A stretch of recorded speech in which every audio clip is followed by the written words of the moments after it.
गुलाम नबी साहब, अब शहबाज गिल साहब, मुराद सईद मैं देख रहा था पीछे खड़े और उनके चेहरे के एक्सप्रेशंस बड़े अहम हैं। अब उसमें ऐसे लग रहा है कि जैसे वो देखना चाह रहे हैं कि परवेज़ खटक साहब क्या कह रहे हैं, वो बड़े गौर से सुन रहे हैं और क्या सवालात उनसे किए जा रहे हैं, कहीं कोई और धमाका तो नहीं होने वाला। तो इसके बाद अब ये सारा जैसे कहते हैं डस्ट इज सेटल्ड, कोई अब मसला तो नहीं है। जब उन्होंने कह दिया कि कोई इख्तलाफ नहीं है, इमरान खान साहब पर मेरा पूरा एतमाद है, वो तलखरामी हुई वो हो गई। उन्होंने अपने हल्के के हवाले से या खैबर पख्तूनख्वा के हवाले से बात की, गैस शॉर्टेज वो पूरे मुल्क में ही है, तो वो बात ख़त्म हो गई। इसमें यह नहीं कि अब ये हुकूमत कोई जाने वाली है या इख्तलाफ हो गया या परवेज़ खटक साहब जनाब कोई पीपल्स पार्टी नून लीग से मुलाकातें, इसकी भी खबरें आती रहीं। अभी इनके 2 भांजे नून लीग में शामिल हो गए हैं, कुछ ऐसा तो नहीं आप देख रहे हैं? क्योंकि साथ साथ हम देख रहे हैं कि असम्बली में इत्तेहाद पूरी तरह से हुकूमत की तरफ से नज़र आ रहा है। जो परवेज़ खटक साहब हैं उनकी खैर पॉलिटिक्स को समझना ना तो शहबाज गिल के बस की बात है और ना मुराद सईद के बस की बात है। वो जब से पॉलिटिक्स कर रहे हैं, मेरे ख्याल में ये 2 दफ़ा पैदा हो जाएं दोनों, तो उनकी उम्रें उतनी होगी जब से परवेज़ खटक जो है वो पॉलिटिक्स कर रहे हैं।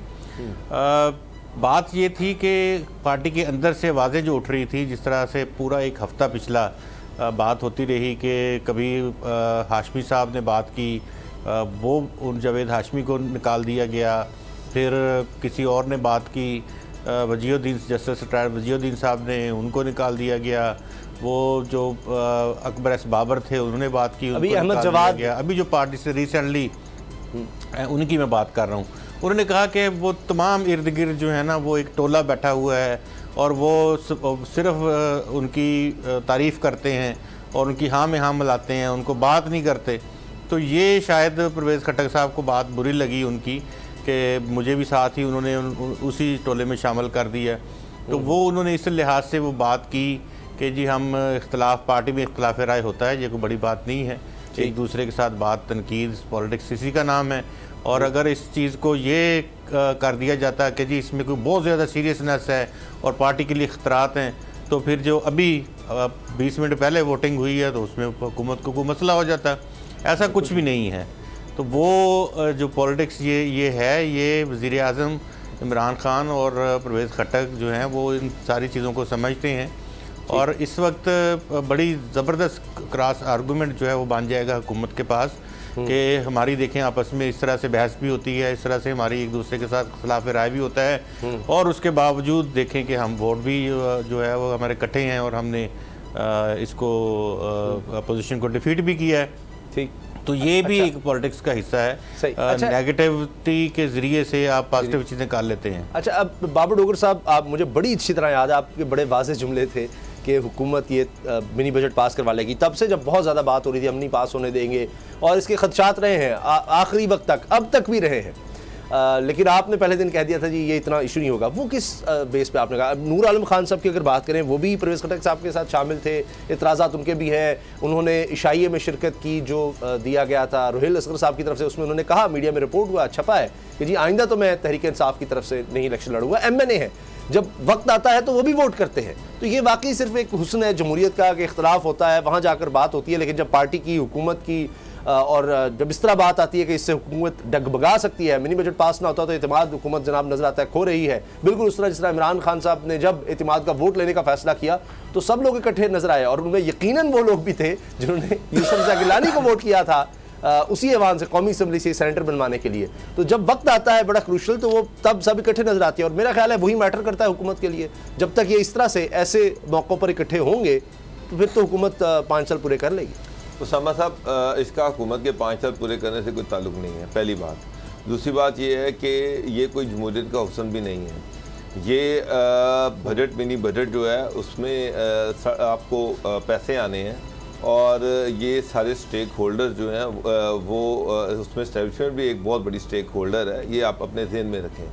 और ये खाली ये गवर्नमेंट का नहीं है, ये सारे मुल्क का इशू है, नेशनल इशू है। आपके सिक्योरिटी के इदारे जो हैं उनका भी खर्चा इसी मिनी बजट से चलना है, जिस तरह से बाकी मुल्क का चलना है।